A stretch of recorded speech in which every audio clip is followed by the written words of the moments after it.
OnePlusന്റെ OnePlus 7T Pro announce ചെയ്തിട്ടുണ്ട്. OnePlus 7 Pro എന്ന ഫോണിൻ്റെ സക്സസറായിട്ടാണ് ഈ ഒരു ഫോൺ വരുന്നത്. എന്നാൽ OnePlus 7 Pro എന്ന ഫോണിൻ്റെ സ്പെസിഫിക്കേഷനായിട്ട് കമ്പയർ ചെയ്യുമ്പോൾ നല്ലൊരു സക്സസർ ആവാൻ പറ്റിയിട്ടുള്ള മാറ്റങ്ങൾ OnePlus 7T Proയിൽ ഉണ്ടോ എന്നുള്ളതാണ് ചോദ്യം.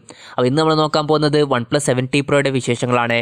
അതിനു മുമ്പ് ഇതുപോലുള്ള വീഡിയോസ് ഇനിയും കാണാൻ താല്പര്യമുണ്ടെന്നുണ്ടെങ്കിൽ ഈ ഒരു ചാനൽ സബ്സ്ക്രൈബ് ചെയ്യാവുന്നതാണ്. പിന്നെ അടുത്തൊരു ബെല്ലൈക്കണും കൂടി എനേബിൾ ചെയ്ത് വെച്ചാൽ ഞാൻ വീഡിയോസ് അപ്ലോഡ് ചെയ്യുമ്പോൾ തന്നെ നിങ്ങൾക്ക് അതിൻ്റെ നോട്ടിഫിക്കേഷൻ ലഭിക്കുന്നതായിരിക്കും. OnePlus 7T Pro വരുന്നത് 6.67 ഇഞ്ചിൻ്റെ ക്വാഡ് HD+ ഡിസ്പ്ലേയുമായിട്ടാണ്. ഫ്ലൂയിഡ് AMOLED ഡിസ്പ്ലേ ആണ് ഈ ഫോണിൽ ഉപയോഗിച്ചിരിക്കുന്നത്. ഈ ഫോണിൽ നമുക്ക് HDR10+ൻ്റെ സപ്പോർട്ടും ലഭിക്കുന്നുണ്ട്. അപ്പോൾ നല്ലൊരു ഡിസ്പ്ലേ ക്വാളിറ്റി ഈ ഫോണിൽ നമുക്ക് ലഭിക്കുന്നതായിരിക്കും. പിന്നെ പോപ്പപ്പ് സെൽഫി ക്യാമറയുമായിട്ടാണ് ഈ ഫോൺ വരുന്നത്.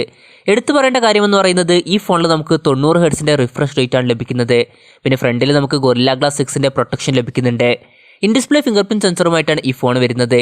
ഏകദേശം 0.21 സെക്കൻഡിൻ്റെ ഉള്ളിൽ തന്നെ ഈ ഒരു ഫോൺ നമുക്ക് in display finger print sensor വഴി അൺലോക്ക് ചെയ്യാൻ കഴിയുന്നതായിരിക്കും. പിന്നെ ഫോൺ അധികം നേരം യൂസ് ചെയ്യുമ്പം കണ്ണിനൊന്നും സ്ട്രെയിൻ വരാതിരിക്കാൻ വേണ്ടിയിട്ട് VDE സർട്ടിഫൈ ചെയ്തിട്ടുള്ള ഒരു ബ്ലൂ ലൈറ്റ് റിഡക്ഷൻ ഫീച്ചർ ഈ ഫോണിൽ നമുക്ക് ലഭിക്കുന്നുണ്ട്. പിന്നെ ഈ ഫോണിൽ റീഡിംഗ് മോഡും ലഭിക്കുന്നുണ്ട്. ഫോണിൻ്റെ ബാക്ക് കവറിനെ പറ്റി പറയുകയാണെങ്കിൽ ഗ്ലാസ് ബാക്ക് ബോഡിയുമായിട്ടാണ് ഈ ഫോൺ വരുന്നത്. പിന്നെ ബാക്കിൽ നമുക്കൊരു മാറ്റ് ഫിനിഷൊക്കെ ലഭിക്കുന്നുണ്ട്.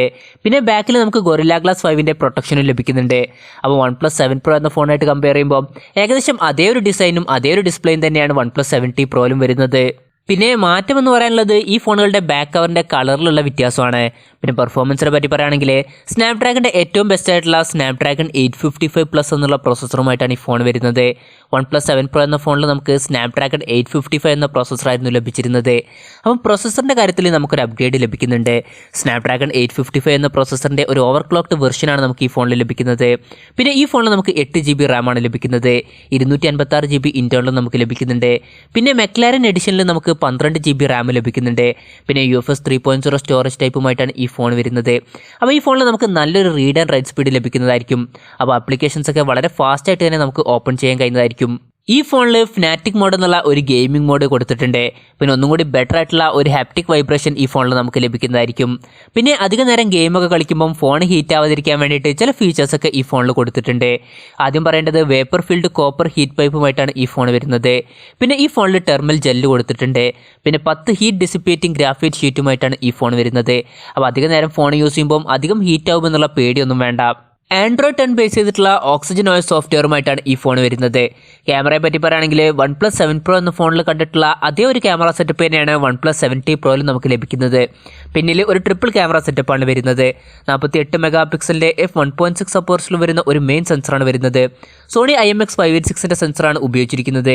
പിന്നെ 16 മെഗാ പിക്സലിൻ്റെ f2.2 അപ്പേഴ്സിൽ വരുന്ന ഒരു അൾട്രാ വൈഡ് ആംഗിൾ ലെൻസ് വരുന്നുണ്ട്. ഇതിൻ്റെ ഫീൽഡ് ഓഫ് വ്യൂ വരുന്നത് 117 ഡിഗ്രിയാണ്. പിന്നെ 8 മെഗാ പിക്സലിൻ്റെ f2.4 അപ്പേഴ്സിൽ വരുന്ന ഒരു ടെലിഫോട്ടോ ലെൻസ് വരുന്നുണ്ട്. ഇതിൽ 3x ഒപ്റ്റിക്കൽ സൂം സപ്പോർട്ട് ചെയ്യുന്നുണ്ട്. ഈ ഫോണിൽ 4K വീഡിയോ റെക്കോർഡിംഗ് സപ്പോർട്ട് ചെയ്യുന്നുണ്ട്. പിന്നെ സ്റ്റെബിലൈസേഷന് വേണ്ടിയിട്ട് നമുക്ക് EISഉം അതുപോലെ തന്നെ OISഉം ലഭിക്കുന്നുണ്ട്. ലോ ലൈറ്റ് പെർഫോമൻസ് ഒന്നും കൂടി മെച്ചപ്പെടുത്താൻ വേണ്ടിയിട്ട് നൈറ്റ് സ്കേപ്പ് എന്നുള്ള ഫീച്ചർ കൊടുത്തിട്ടുണ്ട്. പിന്നെ OnePlus 7 Pro എന്ന ഫോണിൽ ഇല്ലാത്ത ഫീച്ചേഴ്സ് എന്തൊക്കെയാണെന്ന് വെച്ചാൽ മാക്രോ ഫോട്ടോഗ്രാഫിക്ക് വേണ്ടിയിട്ട് സൂപ്പർ മാക്രോ ഫോട്ടോസ് എന്നുള്ളൊരു ഫീച്ചർ കൊടുത്തിട്ടുണ്ട്. അതുപോലെ തന്നെ വൈഡ് ആംഗിൾ സെൻസറിൽ നൈറ്റ് സ്കേപ്പ് സപ്പോർട്ട് ചെയ്യുന്നുണ്ട്. ഫ്രണ്ടിൽ നമുക്ക് 16 മെഗാ പിക്സലിൻ്റെ f2.0 അപ്പേഴ്സിൽ വരുന്ന സെൽഫി ക്യാമറയാണ് ലഭിക്കുന്നത്. സോണി IMX471ൻ്റെ സെൻസറാണ് ഉപയോഗിച്ചിരിക്കുന്നത്. സ്റ്റീരിയോ സ്പീക്കേഴ്സുമായിട്ടാണ് ഈ ഫോൺ വരുന്നത്. പിന്നെ ഡോൾബി അറ്റ്മോസിൻ്റെ സൗണ്ടും സപ്പോർട്ട് ചെയ്യുന്നുണ്ട്.